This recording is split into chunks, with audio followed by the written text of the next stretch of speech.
Një eurodeputet bullgar do të përpiqet të definojë identitetin dhe gjuhën maqedonase me një amendament si të kohëve të fundit dhe jo siç thuhet në raportin e raportuesit për Maqedoninë Thomas Vajs si shumë shekullor, thot kryeministri Mickoski. Ai shton se vjen keq që deputetët nga fqinji ynë lindor po flasin me një retorik të tillë e cila kthen kohën e zhivkovizmit. Kryeministri paralajmëron se Maqedonia nuk do të reagojë me retorik të ashpër, por do të shprehë keqarje dhe do të bëjë thirrje për marrëdhënie të mira fqinjësore, siç bëjnë vendet evropiane.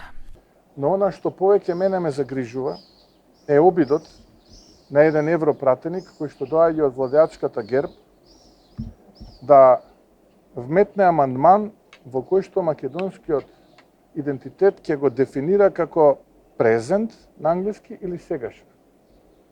Со што јасно ја вади на површина политиката на живковизмот, која што за жал се уште жива кај политичарите во Софија. Mickoski shton se sjellja e këtij Sofjas e dëshmon faktin se për ata nuk është e rëndësishme që qytetarët e vendit tonë që deklarojnë si pjesëtar të komunitetit bullgar të janë pjesë e preambullës, por lufta për asimilim të plot. Ai me thirrje për diplomatët европиан.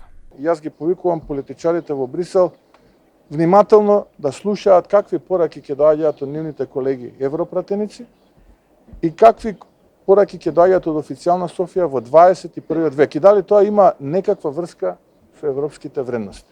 Суштината е асимилација. Исто како што во пописот 56 година во соседна Бугарија постојат скоро 200.000 македонци, а во пописот 65 едва 9.000. Kryetari i LSDM-s Filipçe nga tribuna e të rinjve në Strumis me mesazh për bashkim dhe kthimin e së ardhmës europiane në shtet. Со вашата борба ќе вратиме Македонија таму кај што заслужуваме да бидеме. На европскиот пат, во европското семејство на народите. Многу ми напрашуваат што е бенефитот. Бенефитот е тоа што тоа ќе биде признание за нашиот идентитет.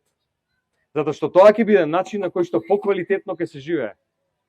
И затоа што влезот во Европа е конечно обединување на сите македонци. Deputetët bullgar mbështetën rezolutën mbi proceset e integrimit evropian të Maqedonisë me 194 vota pro, me të cilën Sofia dërgon mesazh se nuk do të ketë plan B për Maqedoninë nëse nuk e respekton marrëveshjen dhe i thanë Mickoskit se me qëndrime të tilla është në pikpyetje nëse Maqedonia do të jetë në gjendje të vazhdojë fare procesin. Të mërkurën raportuesi për vendin Thomas Vajs do t'ua paraqes raportin e vendit eurodeputetëve, i cili tekson veçantinë e identitetit dhe gjuhës maqedonase.